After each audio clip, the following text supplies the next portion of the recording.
যিকোনো প্ৰতিবাদ কৰিলেই মানে গ্ৰেপ্তাৰ হ'ব লগা হয় কি ক'ম এতিয়া চাওক আমাৰ সংস্কৃতিটো ইমান সুন্দৰ এই সংস্কৃতিৰ ওপৰত যদি বিজতীয়া সংস্কৃতি এটা আনি আমাক লাভ সেই সংস্কৃতিটো মানি ল'বলৈ জোৰ জবজ কৰি বাধ্য কৰায় তেতিয়াহ'লে বিলাসিত সেনা অসমে এই কথাটো কোনো কাৰণেই মানি লোৱা নাই ভৱিষ্যতে মানি নলয় আৰু চাওক এই বিজতীয়া সংস্কৃতিটোৰ বিৰুদ্ধে চৰকাৰে মাত মতাৰ সলনি আমাৰ এই বিজতীয় সংস্কৃতিৰ বিৰুদ্ধে যি আমাৰ সৈনিকসকলে মাত মাতিছে তেখেতলোকক গ্ৰেপ্তাৰ কৰিছে এইটো কোনটো যুক্তিমতে চৰকাৰে আমাৰ অসমীয়া সংস্কৃতিৰ ওপৰত যি বিজতীয়া কৰি পেলাইছে তাৰ বিৰুদ্ধে বিলাসিত সেনা অসমে সদায় মাত মাতি যাব আমাৰ দুজন যোৰহাট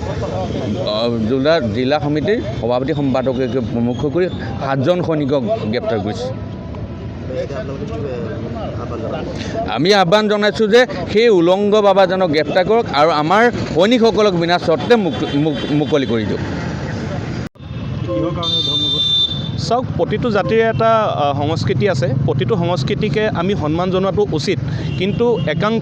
একাংশ পুঁজিপতি লোকে আমি দেখা পালোঁ যোৰহাটৰ বিগত দিনত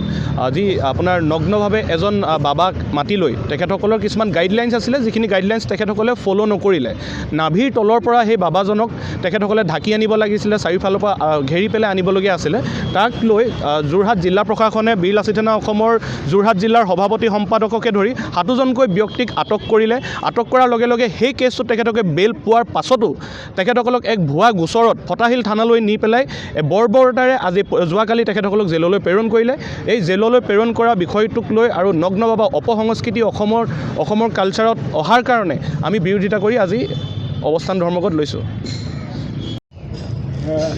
যিকোনো প্ৰতিবাদ কৰিলেই মানে গ্ৰেপ্তাৰ হ'ব লগা হয় কি ক'ম এতিয়া চাওক আমাৰ সংস্কৃতিটো ইমান সুন্দৰ এই সংস্কৃতিৰ ওপৰত যদি বিজতীয়া সংস্কৃতি এটা আনি আমাক লাভ সেই সংস্কৃতিটো মানি ল'বলৈ জোৰ জবজ কৰি বাধ্য কৰায় তেতিয়াহ'লে বিলাসিত সেনা অসমে এই কথাটো কোনো কাৰণেই মানি লোৱা নাই ভৱিষ্যতে মানি নলয় আৰু চাওক এই বিজতীয়া সংস্কৃতিটোৰ বিৰুদ্ধে চৰকাৰে মাত মতাৰ সলনি আমাৰ এই বিজতীয় সংস্কৃতিৰ বিৰুদ্ধে যি আমাৰ সৈনিকসকলে মাত মাতিছে তেখেতলোকক গ্ৰেপ্তাৰ কৰিছে এইটো কোনটো যুক্তিমতে চৰকাৰে আমাৰ অসমীয়া সংস্কৃতিৰ ওপৰত যি বিজতীয়া কৰি পেলাইছে তাৰ বিৰুদ্ধে বিলাসিত সেনা অসমে সদায় মাত মাতি যাব আমাৰ দুজন যোৰহাট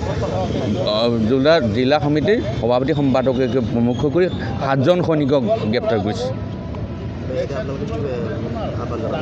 আমি আহ্বান জনাইছোঁ যে সেই উলংগ বাবাজনক গ্ৰেপ্তাৰ কৰক আৰু আমাৰ সৈনিকসকলক বিনা চৰ্তে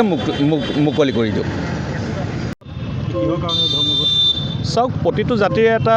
সংস্কৃতি আছে প্ৰতিটো সংস্কৃতিকে আমি সন্মান জনোৱাটো উচিত কিন্তু একাংশ পুঁজিপতি লোকে আমি দেখা পালোঁ যোৰহাটৰ বিগত দিনত যি আপোনাৰ নগ্নভাৱে এজন বাবাক মাতি লৈ তেখেতসকলৰ কিছুমান গাইডলাইনছ আছিলে যিখিনি গাইডলাইনছ তেখেতসকলে ফ'ল' নকৰিলে নাভিৰ তলৰ পৰা সেই বাবাজনক তেখেতসকলে ঢাকি আনিব লাগিছিলে চাৰিওফালৰ পৰা ঘেৰি পেলাই আনিবলগীয়া আছিলে তাক লৈ যোৰহাট জিলা প্ৰশাসনে বীৰ লাচিত সেনা অসমৰ যোৰহাট জিলাৰ সভাপতি সম্পাদককে ধৰি 7জনকৈ ব্যক্তিক আটক কৰিলে আটক কৰাৰ লগে লগে সেই কেছটো তেখেতলোকে বেল পোৱাৰ পাছতো তেখেতসকলক এক ভুৱা গোচৰত ফটাশিল থানালৈ নি পেলাই বৰ্বৰতাৰে আজি যোৱাকালি তেখেতসকলক জেললৈ প্ৰেৰণ কৰিলে এই জেললৈ প্ৰেৰণ কৰা বিষয়টোক লৈ আৰু নগ্ন বাবা অপসংস্কৃতি অসমৰ কালচাৰত অহাৰ কাৰণে আমি বিৰোধিতা কৰি আজি অৱস্থান ধৰ্মঘট লৈছোঁ যিকোনো খবৰৰ বাবে যোগাযোগ কৰক 7099017330 লগতে 7099017110 নম্বৰত